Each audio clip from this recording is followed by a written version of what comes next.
Recently, I came across a productivity video on YouTube that kind of disturbed me while watching it, just because of how kind of useless the advice was. And this video happens to have 9.5 million views, and it's by a very popular YouTuber called Matt Devella. I've checked out some of his other videos and I enjoyed them, but this video in particular was just something that felt so weird to me. So I wanted to share it with you guys. I'm also in the productivity and self-improvement space for YouTube, and I feel like, there's two types of self-improvement videos. Obviously there's more, but I like saying there's two types. One, where it's actually useful, and two, where it's kind of like you're just regurgitating information from other sources that you've heard. Like if you read a book and then you just summarize it and like give the points or something like that. I've moved away from those types of videos. Instead of making those types of content, I prefer making like 30-day challenge videos where I improve myself and lead by example rather than just talk about certain points. And Matt has also done that as well. So I feel like I really want to make this clear. I don't think he's a bad YouTuber or anything like that. I just think this video in particular just hit me in a strange way. So let's check it out. First thing I noticed actually is that it's his main video for home. I didn't even realize that. So I've been doing a challenge, which is 30 days of YouTube. And for that challenge, 15 of those videos are based off of like very, very high performing videos. So that's why I did some research for, people in a similar niche as me.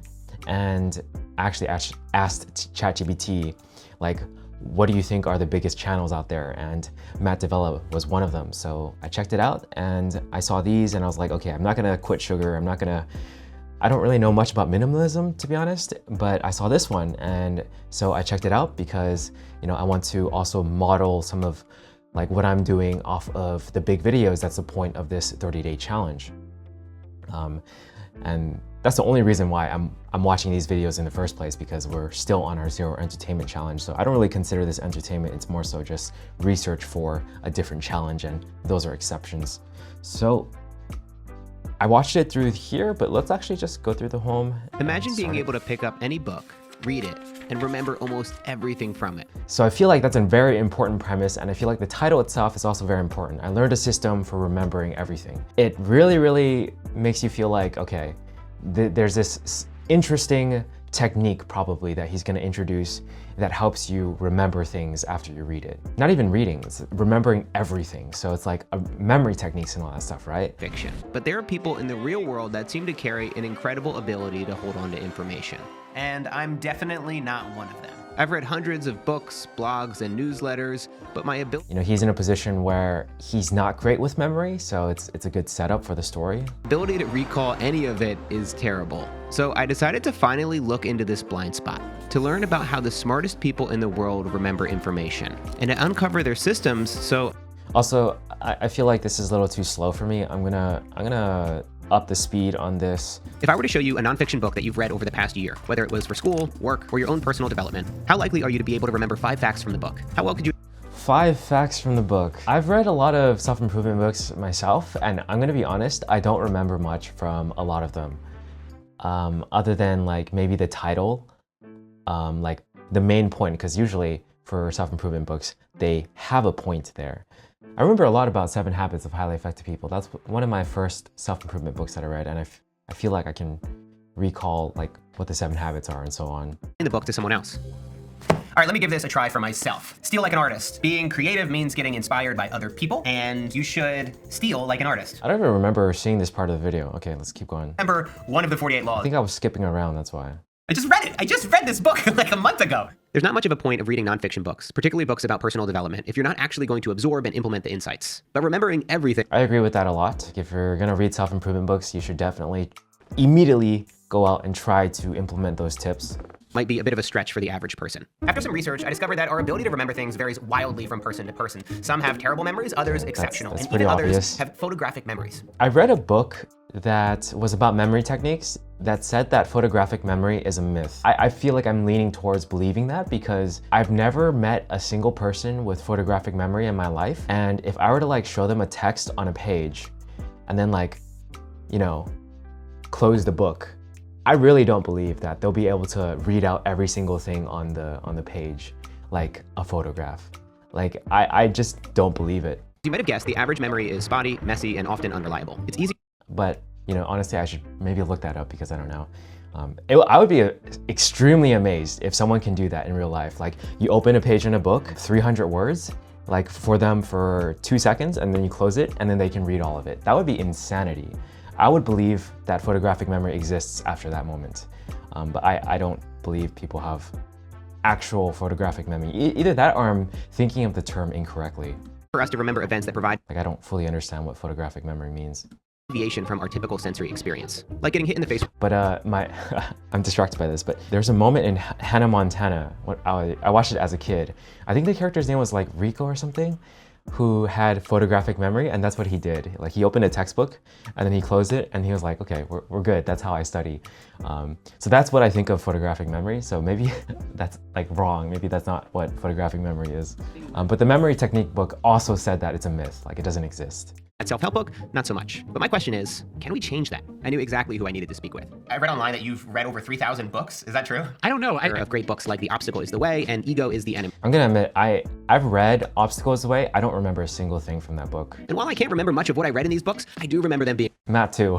good. Ryan, thanks so much for being here. One of the books that he's read over the years. Eisenhower had this line, he said, William James talked about this. I have a quote in the intro from Blaise Pascal, Buddha and Marcus Aurelius and Seneca and Confucius, and I seriously needed to know his secret. So I jumped on a video call with him so we could get to the bottom of it. To be honest, like, for me personally, I don't like quotes that much because it feels like, I don't know, it just feels like you're repeating somebody's words from like a long time ago where, like, let's say you're quoting Confucius or something, or you're quoting one of the Greek philosophers, like Plato or something like that. They live in a time that's so different from ours. I feel like, yes, there's universal like principles that exist and everything like that, but I just feel like, would they say the same thing like now if they lived in our world? Would they live the same lives? I don't know. It feels weird to just like quote dead people all the time. And for me personally, I'm just like, I'd rather come up with my own words, find my own words that resonate with me. Practice what we read. first off, I'd be a little kinder to yourself. Having 1 or 2 things that you take from a book, if those are important things, that could change your life. You know, you paid $11 for this book. Like, is it so bad that you only got 2 life-changing things from it? I agree with that. Right? So like, I think sometimes people are like, I don't have perfect recall of the book. I mean, the book was supposed to take you on a journey and leave you with something. I started in publishing as a researcher. I agree with that as well. Like, I feel like you don't have to remember everything from the book. It is a journey, and like, you got to experience that journey, and that's one of the biggest benefits of reading a book in the first place. And I worked for this amazing author named Robert Greene, and he showed But that isn't the premise of the video, which is I learned a system for remembering everything. a way of reading that I practice to this day that I think could be valuable, which is basically, as I read a book, I fold pages as I'm reading, and then I make notes to myself. I'm highlighting the things that I'm liking, and then what I do as a writer, because I want to use a lot of this information. So this is important. I feel like him as a writer, he approaches it very differently, right? So he's using these things in the future. He's making notes to actually quote things, to actually like reference things. So that's very, very important because That I really liked or that really impacted me, and I put them on note cards. And so I just write the thought that I had that it inspired, or I write down the story, and then I sort those note cards by theme. So I'm kind of creating like an exterior brain that organizes the stuff that I took from the books. basically all he's saying is he's taking notes and organizing them. So I decided to put Ryan's system to the test and try it out for myself. And what better book to start with than Courage is Calling? That's Ryan's latest book, by the way. So when you really break down Ryan's system, there are 3 main parts. First, take notes while you read. Second, Okay, take notes. Again, that's so obvious. Okay, revisit and revise your notes when you're finished revisit and revise the notes. Sure. with the book. And third, categorize and file your notes. Categorize and file the notes. This is basically what the system is. I learned a system for remembering everything. This is the most basic system that has ever existed since the beginning of time, since the beginning of school. Like, you take notes, you organize them, or you revisit them and you organize them. That's just how studying works in general. Like, it's introducing nothing new to like how to actually improve your memory or like remember everything. Kind of system is so effective at helping us retain more of what we read. It comes down to how our brains process information. Thanks to what's known as heuristic memory processing, we tend to prioritize information that is frequently used, Okay. or likely to be needed to make decisions. So That last one we is tend to actually prioritize information interesting. that is frequently used, Obviously, frequently used is common sense. Recently used, or Recently likely- used is common sense. Needed to make decisions. Likely to be needed to make decisions. That one is interesting. I feel like there's more to unpack for that third point. So I like that third one, but the first two are just like, come on. Like, nobody needs to watch this video to understand that, yes, you're gonna remember things that are frequently used and recently used. Like, okay. So becoming a better learner is all about putting in the work. Reading, taking notes, studying, and making use of the information that you're taking in. In other words, having a system like Ryan's. And while Ryan said that he enjoys audiobooks and ebooks, he thinks that there's an advantage to going analog. I do tend to find that people who are like, oh, I listen to a lot of audiobooks or I read a lot of ebooks, the recall's not there. They're like, I do my highlights, but they just go somewhere on my computer. Yeah, I mean, that makes sense. Like, I also listen to a lot of audiobooks, and I do feel like reading slows it down to the point where the intake of information is slower so that it's easier to recall, because I feel like the faster the input is, the less you'll retain.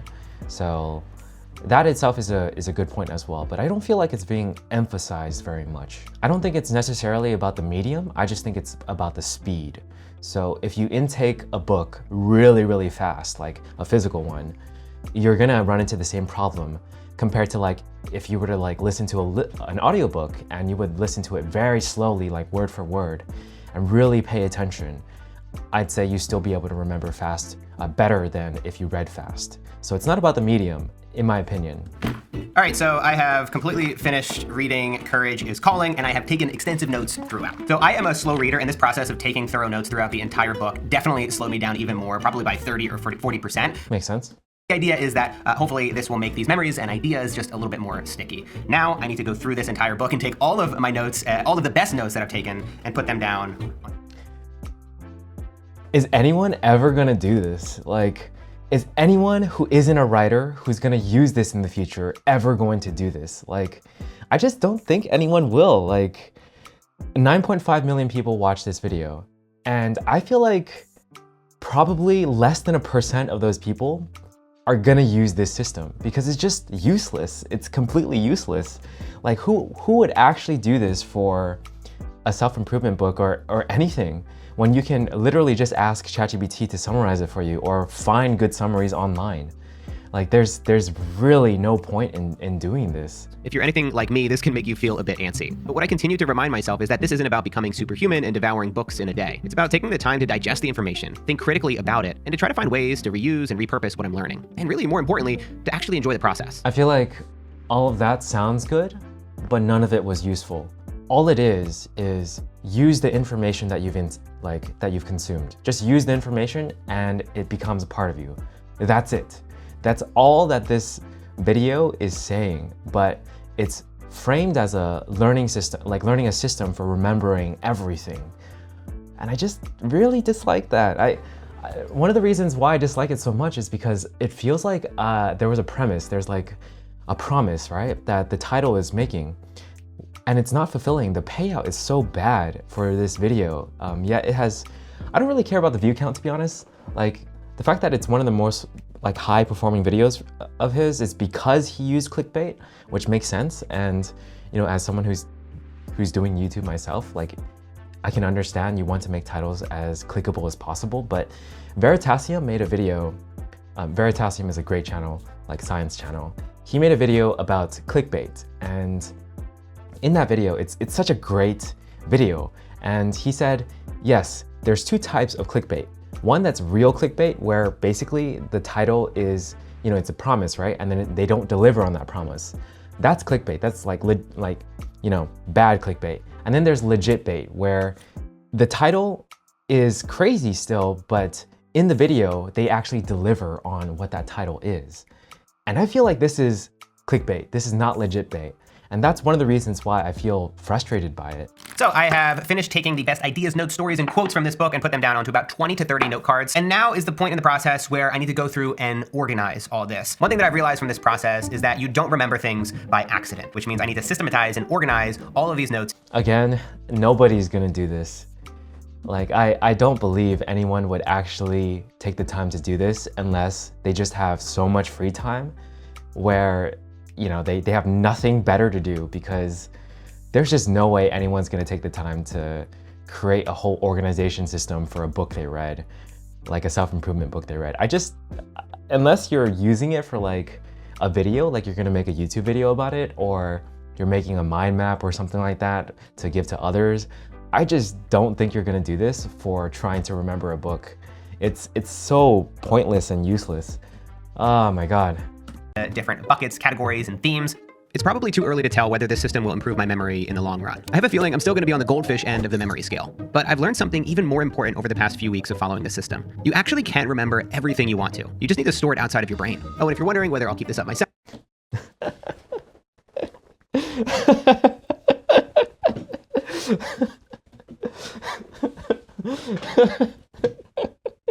Oh my God, I'm so sorry. That was such a... Okay, let me just play that line one more time. you actually can't remember everything you want to. You just need to store it outside of your brain. I'm pretty sure he just said, you can remember everything you want to. You just have to store it outside of your brain.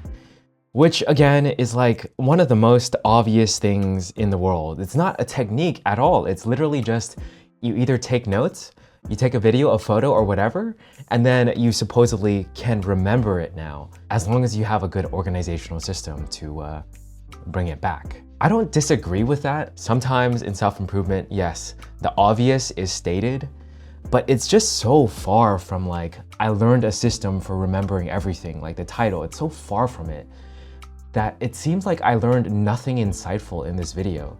It's pretty much over at this point, and this is the type of like self-improvement video that I just dislike so much.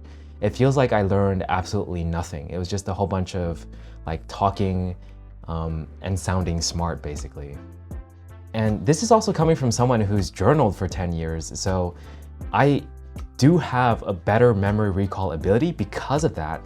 But me saying like, okay, if you want to, you know, increase your ability to remember everything, try journaling every day. Try journaling about what happened, try journaling about your feelings during those moments, try journaling the details of each of those moments, like the setting, the place, the conversations, what was exactly said. Try those techniques to remember everything. Eventually, you'll get better at that recall. I'm actually giving you guys like solid things to do that maybe it's like different from what you already do.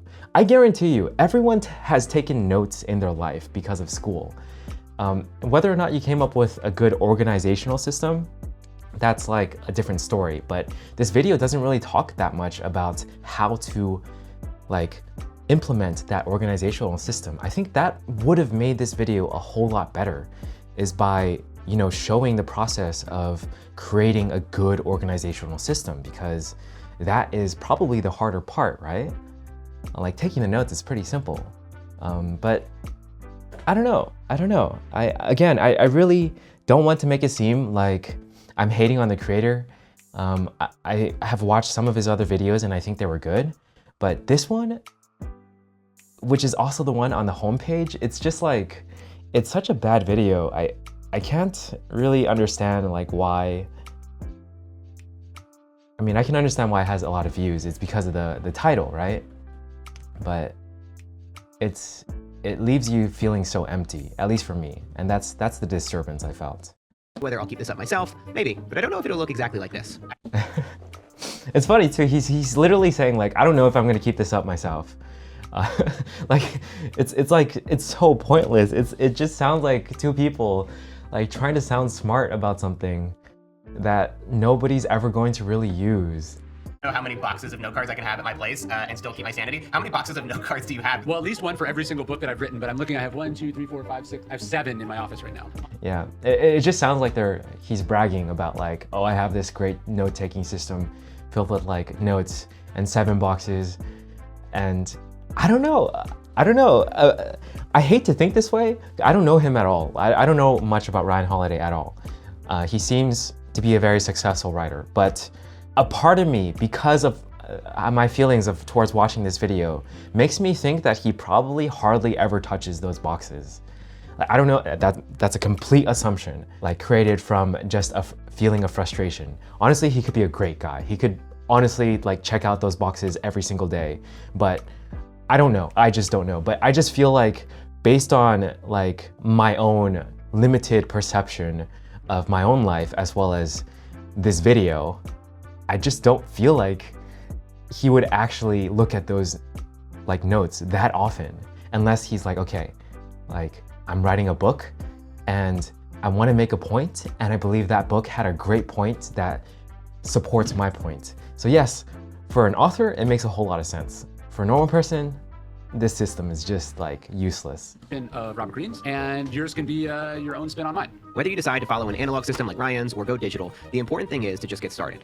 You're better off starting imperfectly than... And then we have the classic cookie cutter advice of just get started. To end it off, I mean, like, it's good advice, but like, you know, has very little to do with a system for remembering everything.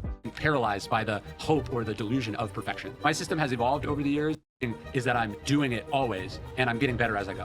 Thanks so much for watching this video. If you liked the video. Okay, I'm done.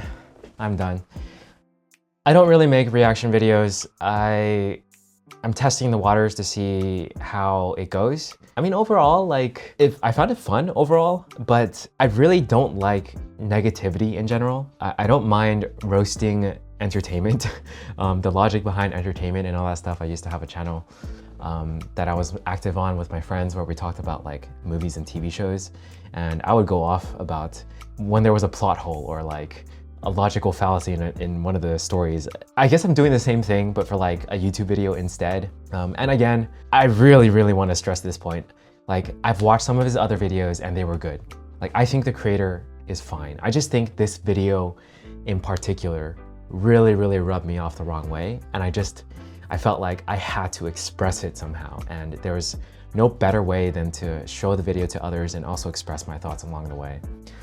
So I don't know, hope you guys enjoyed it. I will be making another reaction video to another video that I found while researching. It's also in the self-improvement space, but I thought it was such a good video. Like, I feel like, again, two types of videos, right? Again, there's more, but two types of video. One where there's actually insight and they're telling you, they're going into a little bit of depth on like why these certain techniques, or they're introducing a framework or something interesting where it's like new and like, wow, it's making your brain think like, oh, I didn't see it that way. I didn't think of it that way.